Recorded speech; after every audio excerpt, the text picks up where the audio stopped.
The Justice Beat is dedicated to the 1 in 3 Americans touched by incarceration. Justice Beat is where we discuss all things justice.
Good morning, Justice Beat fans. Thank you so much for joining us for our finale episode in season 1 of the Justice Beat Talk Show.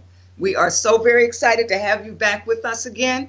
And today's episode will be a little different. Today we're going to focus on our season 1 in review recap.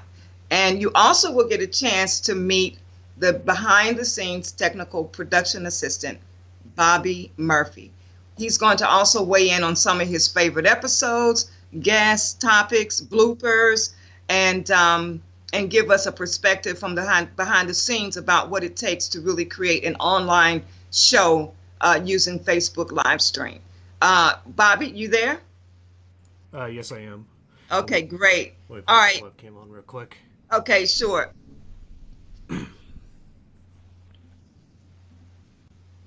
Hey, Bobby. How you doing? I'm doing good. Can you see me? So, yeah, I can see you. So this is the first time everybody's going to get a chance to see you. They hear you, at least the guests do. Give me a second. I don't think I see myself, though. Okay. I don't know if they can see me.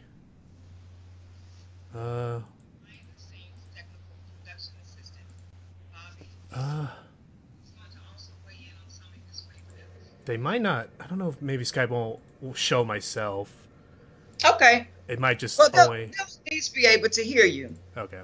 Yeah, Okay. I don't think it's gonna show me.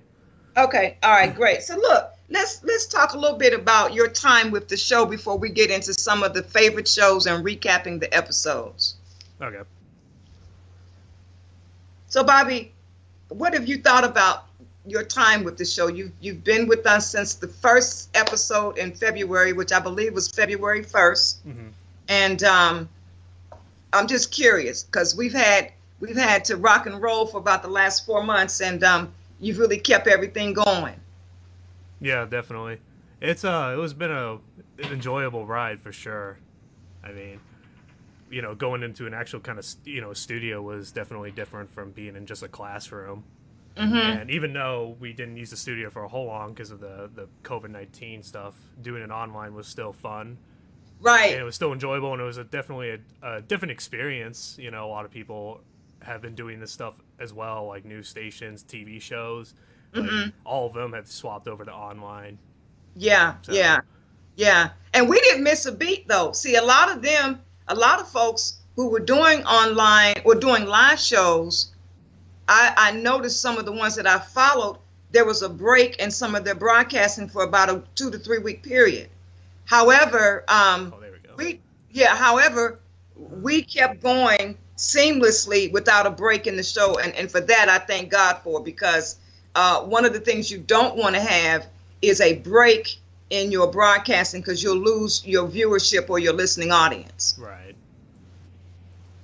Oh, there we go. Got my webcam on, even though I'm up here in the corner. I can't get myself to go on big screen, so I'll be just. They may be able to see you now. Yeah, they can see me. I'm right here in the top Okay. corner. I Hey there, Bobby. I can't get myself to be full screen like you, so I'll just have to be up here.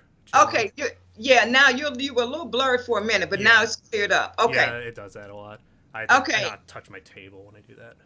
Right. Okay. So let's. So what have you thought about from the time we first started in the studio, and some of the things that we had to work out in terms of technical issues till now? Like one of the first early issues we had was just like the microphone placements. Because Justin, the studio owner, he had the microphone set up where they were coming down like this, not right, kind of like this right here, if you can see example. Mm-hmm. So sometimes we couldn't pick up audio from people. Yeah, I remember that. We had a lot of people saying that the sound quality was a little off. Yeah, that was definitely a little hard, but it was also because, we didn't really instruct the guests to make sure they were talking into the microphone. Into the mic, yeah. We'll have to work on that for the next season, just instruct them. And also getting the transitions, that was probably the hardest thing we had to try to cope with. Okay, now explain that when you say the transitions. Because most people could just see the PowerPoint slide. You can see us just actually going onto the PowerPoint slide and messing around. Right, trying to pull up the screen we want you to see during intermissions. Because that was because Elaine was doing it herself, and she was kind of doing that while also trying to run the show. Because all the stuff was all where she was sitting. Mm-hmm. Everything she needed to do, like the computer and stuff. So it would have been easier if me or Justin were the ones like actually doing the transition behind the scenes and stuff like that. Right. Because it would have been easier. Kind of like right now, this was actually the easiest for me to transition because I'm doing everything myself. Exactly. You're running the show. You're doing what you're supposed to do, and I'm doing what I'm supposed to do. Right. So, yeah, it was definitely challenging, and hopefully Justin might maybe rearrange his studio. I haven't gotten in contact with him. I don't know if you've talked to him recently. No. Hopefully he might maybe rearrange his studio. I appreciate him changing the microphone stands. Right. We didn't get to use it that much because I think we only did like 1 or 2 shows, and then we had the COVID-19 hit, and then we had to swap to online.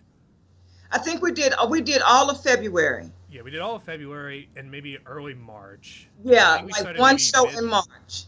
Yeah. And then our first show online, in terms of doing a remote broadcast using Skype, we started on the 7th of March.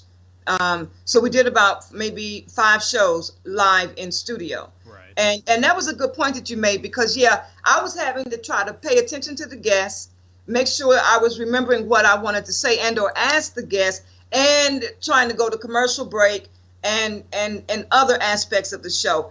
And once you identify that, look, that's not going to work logistically, for the show to be seamless and uninterrupted, and you took over that really, really helped. Right. Yeah, Okay. I mean, if you want to, it's a bit nitpicking, but it helps to make it a more smoother show. Most people who watch these, I don't know, really watch the video feed. I've always said that even if we had bad quality video, which we kind of did during the beginning because we used cell phones and Justin had that iPad, that old iPad. Right. It was all about really the audio portion because, again, I think most people just tend to listen rather than watch. So right. And most people are forgiving of bad video. Yeah. It's audio that's what will drive people away. If it's not good audio or no audio, like we had that one time, can't have a show if you can't hear it. So right.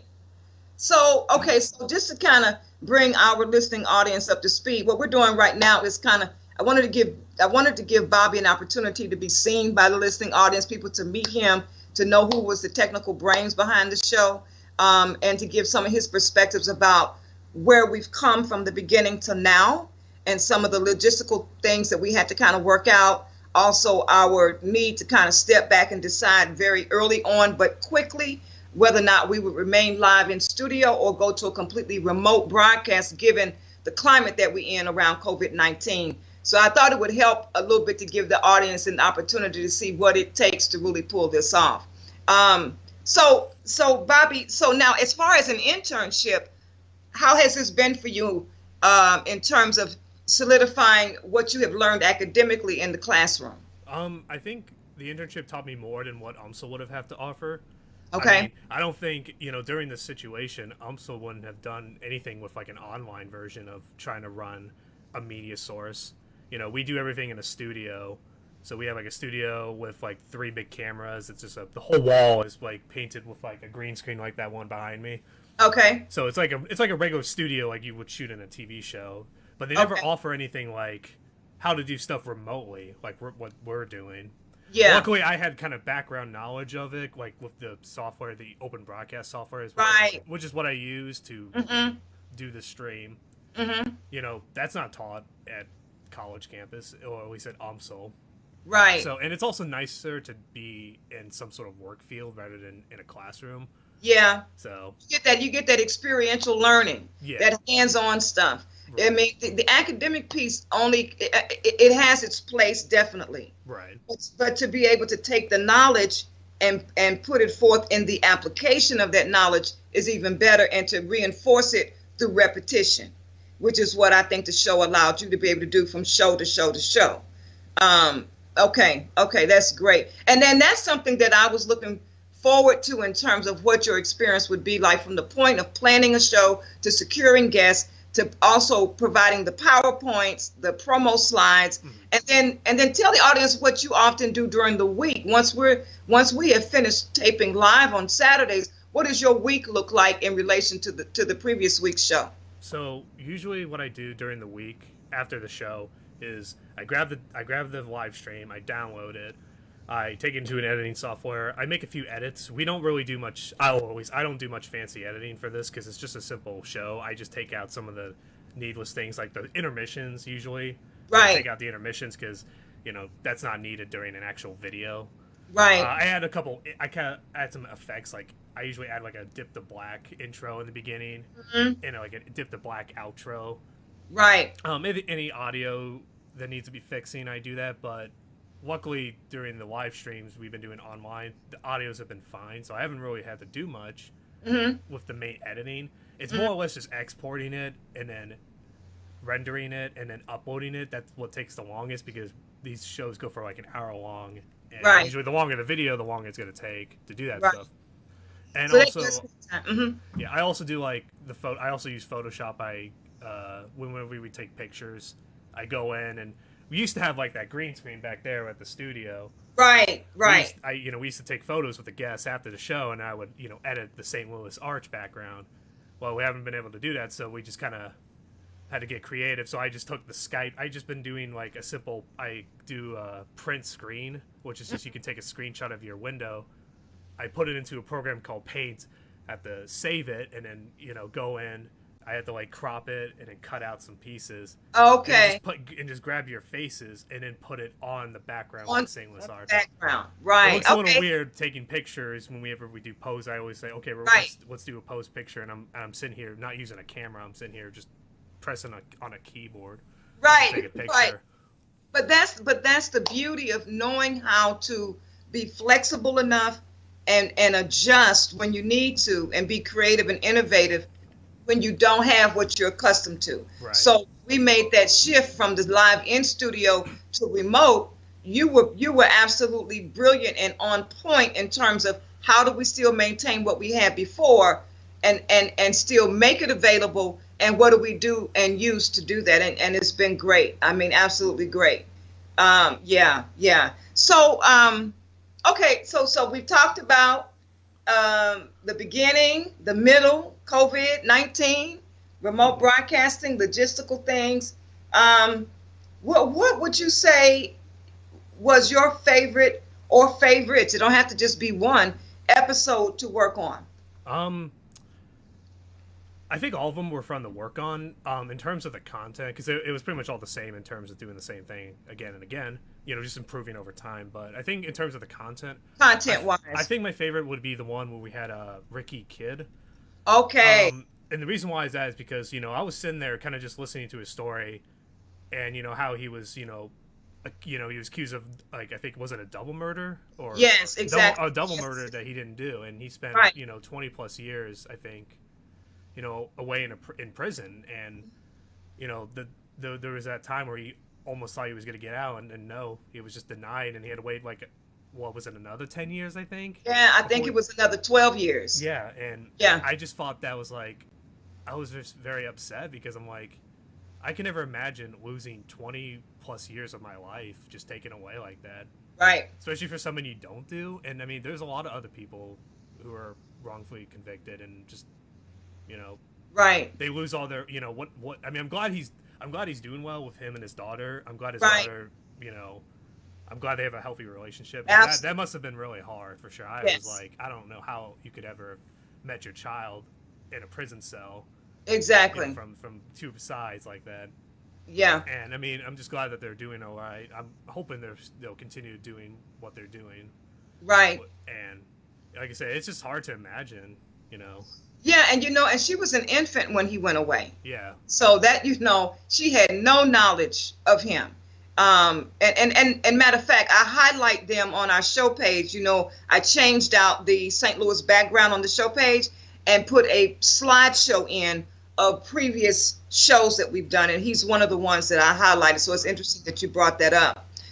For those of you who may just now be joining us, we're spending our finale episode discussing Bobby, who you see on the screen. He's my technical production intern who attends UMSL, and he's been talking a little bit about the show's beginning, our shift and transition amidst COVID-19 from going from a live in-studio broadcast to broadcasting remotely from different locations, and then discussing his time and what he's learned through the internship program. He just shared with us his favorite episode, which is the one on wrongful convictions, and our guest on that particular episode was Mr. Ricky Kidd from Kansas City, Missouri, who spent 23 years in a Missouri prison. And if I had to choose my favorite episode, I would say it was last Saturday, only because we have been trying for a couple of months to secure Attorney Gardner on the show. We have been trying to get her since late February, and I'd also say it happened to have been my birthday that she was able to confirm on that date, so that made it extra special. But more importantly, the content from that show, it resonated with me at a very, very deep level, because she and I, as we talked on the Friday before the show, recognized that we had a lot of similarities in the ways in which we view justice reform, what's important, placing people at the top of the list in terms of their humanity.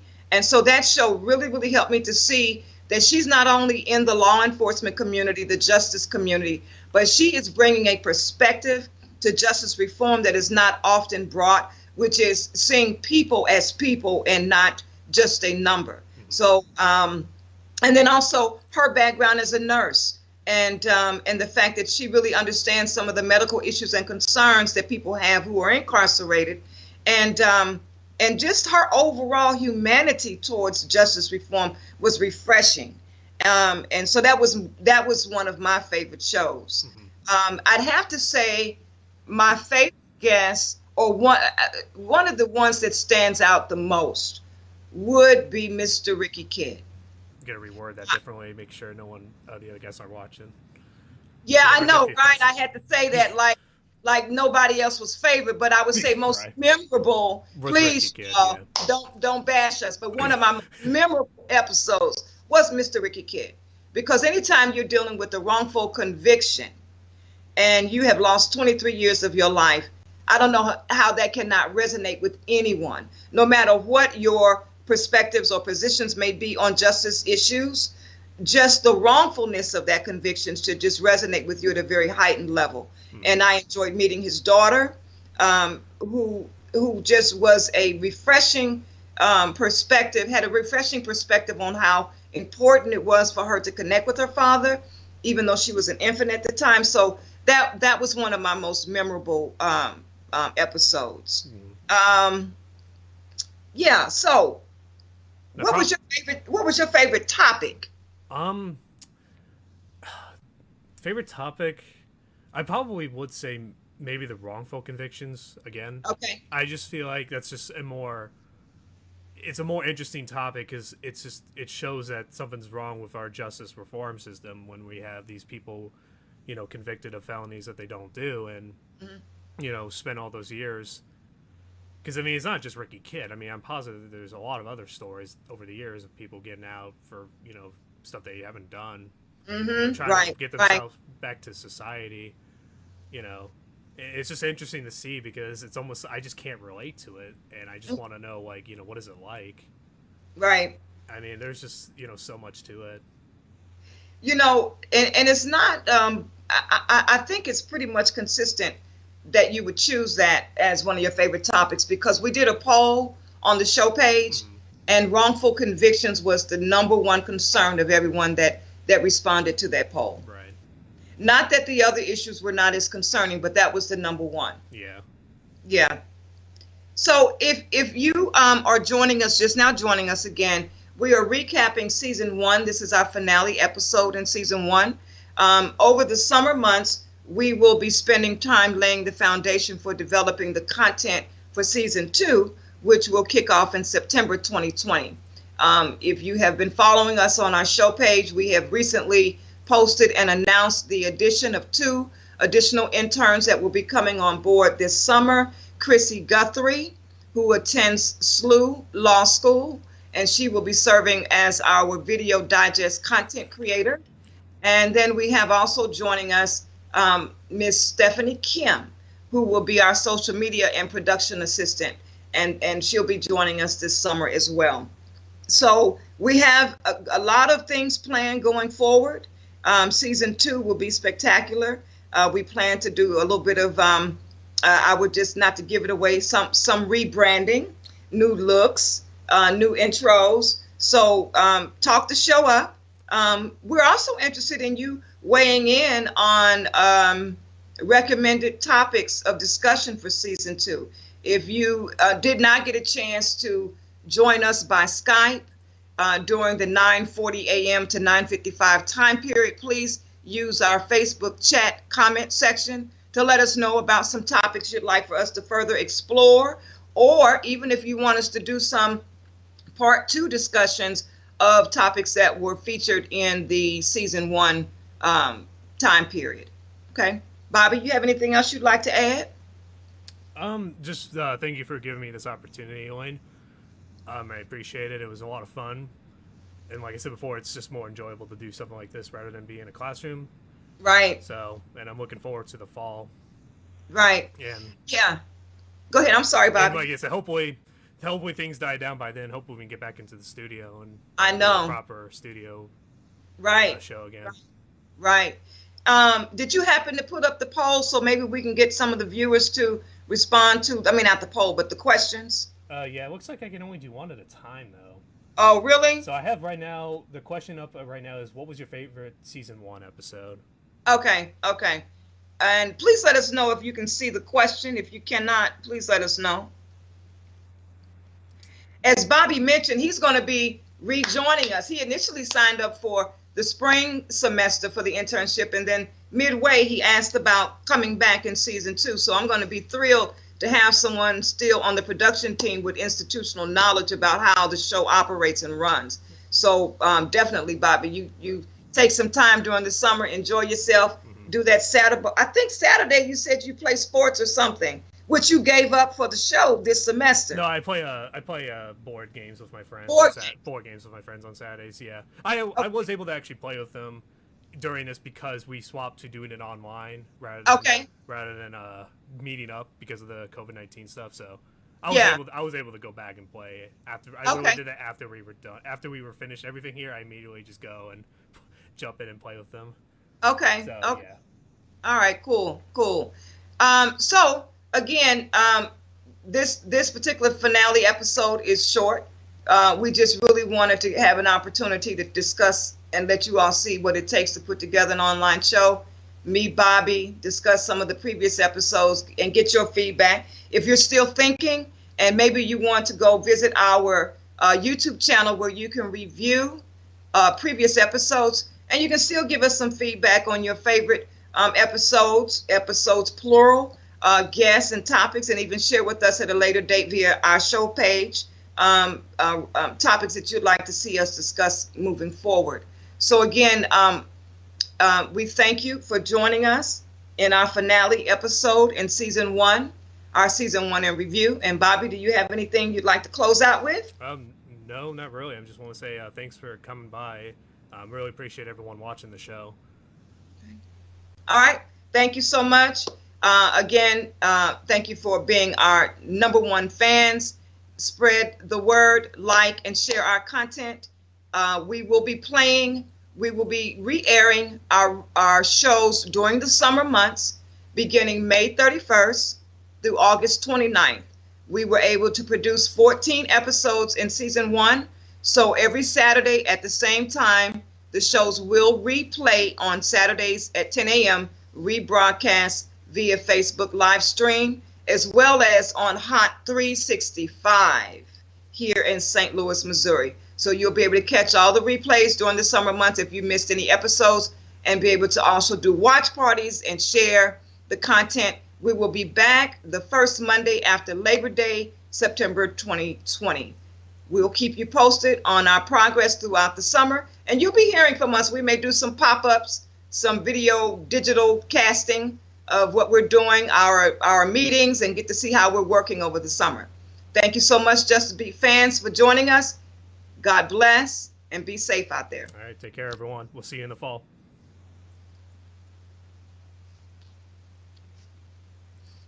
Thank you for listening to the Justice Beat. If you like what you heard and found the information useful, then support the Justice Beat radio show by spreading the word and telling a friend.